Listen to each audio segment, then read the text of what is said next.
Бажаю здоров'я, шановні українці. Провів сьогодні ставку.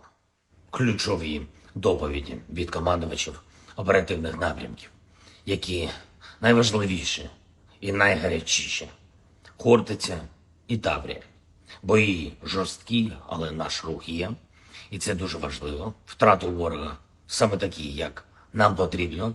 І хоч погода цими днями несприятлива, дощі наше завдання ускладнюють, але все одно міцність наших воїнів дає результат. І я дякую за це кожному, хто зараз в бою, кожному, хто підтримує наші бойові бригади на відповідних напрямках. Генерали Сирський і Тарнавський доповіли сьогодні про успіхи, які вже маємо, про те, в яких точках фронту потребуємо посилення та якими діями можемо зламати більше російських позицій.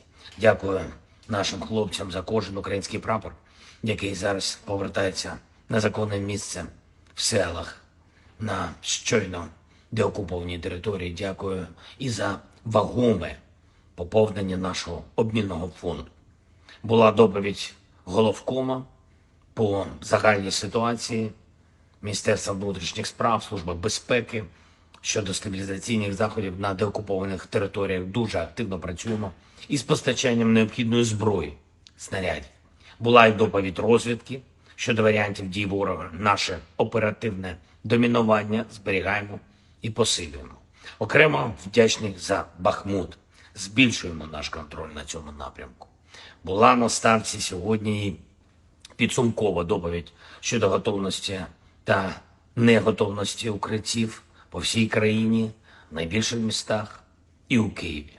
Доповідали міністри Клименко, Камишин, Кубраков. Результати, м'яко кажучи, невтішні.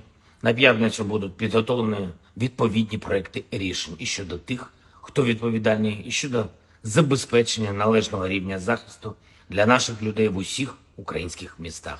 Провів кілька нарад щодо наших міжнародних заходів цей тиждень, як і завжди, зробимо дуже змістовним. Перше, готуємо нову підтримку зброєю від наших партнерів для наших воїнів. Друге, готуємо залучення більшої кількості світових суб'єктів до реалізації формули миру. Третє, працюємо, щоб Вільнюський саміт був дійсно змістовним. Кожну деталь повідомлю.